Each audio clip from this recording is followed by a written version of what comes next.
สบายดีพ่อแม่พี่น้อง FC ทุกคนเนาะวันนี้ก็พบกันอีกแล้วในเสาร์วันที่27เดือน2เดือนธันวาคมปี2024พี่น้อง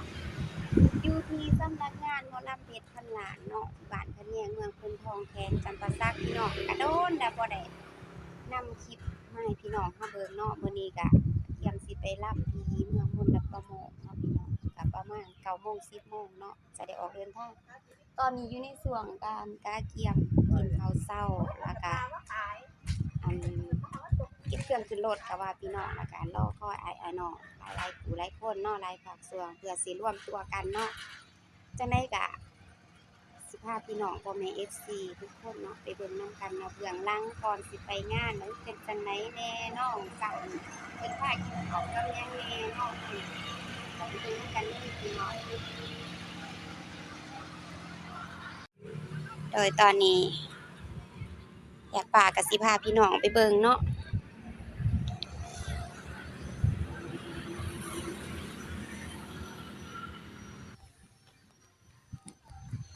บรรยากาศเช้าๆพี่น้อง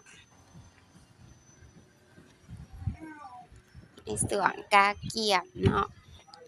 มีฮอดกระตาไปขายนำเด้อพี่น้องผู้ใดสนใจก็สั่งได้เด้อผู้กินน้ำแน่ล่ะก็มีล่ะน้องเสียอันนี้อาจารย์มือกลองเพิ่นสิเติมพลังแต่เช้าแต่ที่แล้วนอนรับมีไข้อยู่อันนี้ก็พระเอกราวร้ายเพิ่นกำลังทำสมาธิเคลียร์เป็นเคลียร์ภาษามาเบิ่งครัวพี่น้องน้องนางสาวแดนเซอร์เพิ่นเฮ็ดอีสังเด้อตำอีหยังเด้อตำส้ม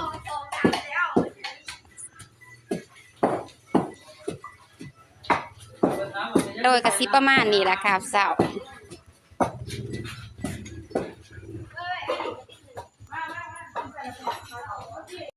โดยตอนนี้กำลังจะออกเดินทางกำลังสิยับใหญ่สายสวยกำลังรวมตัวกัน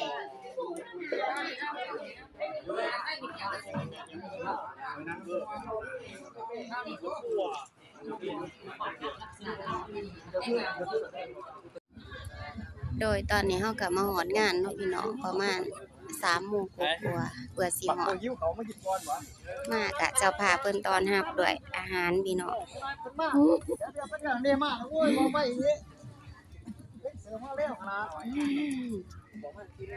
ปานไหนกันเนี่ยอาหารก็มีแต่แนวแซ่บๆเด้อพี่น้องยังเอามากินข้าวนำกันเด้อพี่น้องนี่เข้านี่ก็ได้เดี๋ยวจะมันบอกจะไปวางน้ำผัว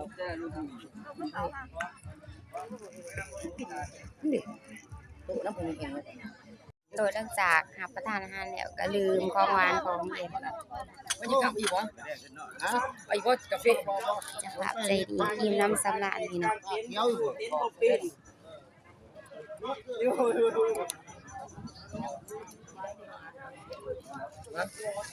หลังจากกินแล้วรู้สึกจังได๋อิ่มอาหารเพิ่นแซ่บเนาะ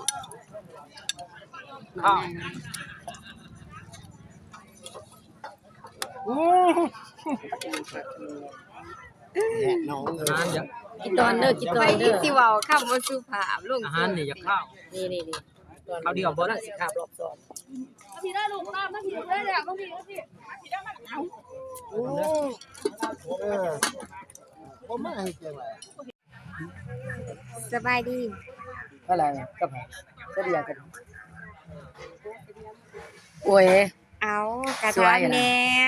ความรู้สึกจังได๋มาฮอดจอดถึงบ้านเพิ่นรู้สึกว่าเมื่อยแฮงแล้วมื้อนี้ตากแดดมาทางก็ยากหลายพี่น้องโสดอยู่บ่นี่โสดแต่ว่าโสดลูก2แต่ว่าบ่โสดเป็นได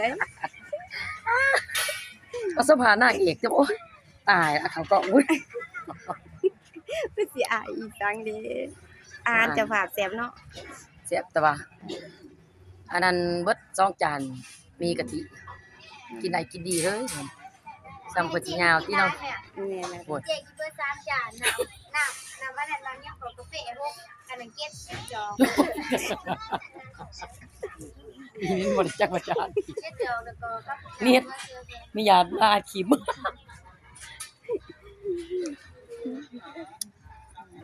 อ่า